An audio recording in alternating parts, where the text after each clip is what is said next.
All right, let's go over what we have here. So now we are a Fanatic. Fervor adds a basic attack damage bonus for 12 seconds. I'm not so sure how much it is. I think like 10%, but tooltip doesn't show it. Fire Tornadoes now hits enemies up to 4 times, and Hellfire Aura gives mana on hit and a larger radius. The special skills that we have is basic auto attacks apply elemental break, and you get a damage bonus as your HP goes down. And we have Fire Wave, which is just a big wave of fire that is guaranteed to crit when targets are burning. And apply some sin as well. We have to take in a cluster here for some damage. And we move our way back. Obviously, we have Hellfire Shield. We have taken Feel the Burn here to apply more burning to our targets, or easier, so that the Fire Wave gets to crit. The Righteousness is just some mana on the hit. It's like, you know, prerequisite for this one, so it's fine. Passive node here, just a Firebolt and does some damage, stacks some Sin. More passive on here, your starting skill. Absolution, I still kind of use this as an execute because it takes up all of your Sin, so your damage multipliers will go down. More passives in here. Taking the Fervor to restore mana and get us that basic attack damage boost. Condemnation is your melee flame throwing ability. Short range, you will not use it that much, but it's in there to get this on a little passive node.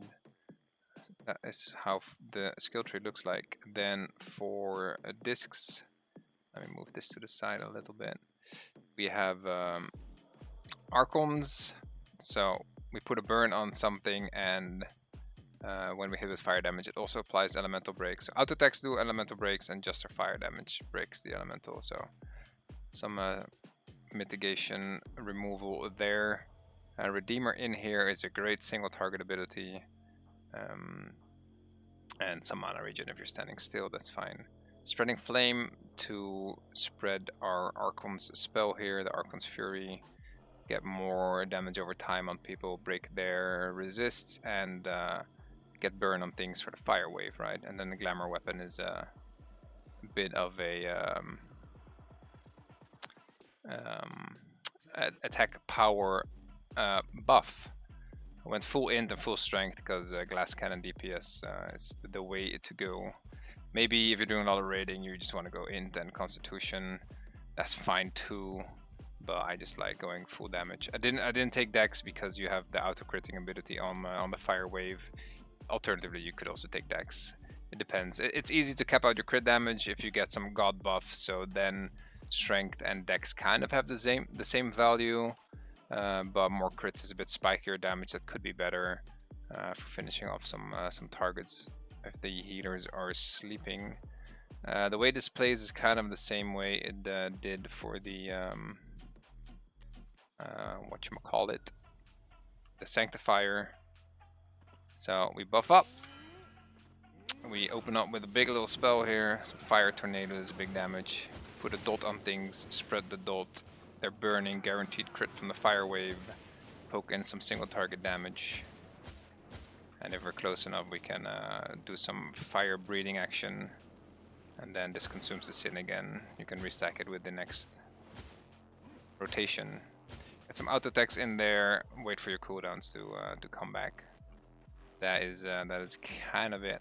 I wouldn't be casting Fervor in like middle of a fight.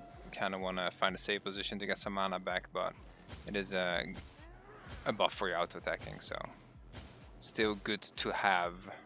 The range on this is like 40 meters or something. It's not horrible. Like the W's are a little bit awkwardly placed, so it's kind of fighting them here. But I don't expect that your Hellfire are gonna hit like non-stop like this, right? The radius is kind of big, but they're still squishy range DPS, so probably you can't really count on this damage or on the damage from your flamethrower here, and it's all kind of short range. But you know, situationally it could be quite good. But that is about how the Fanatic plays out.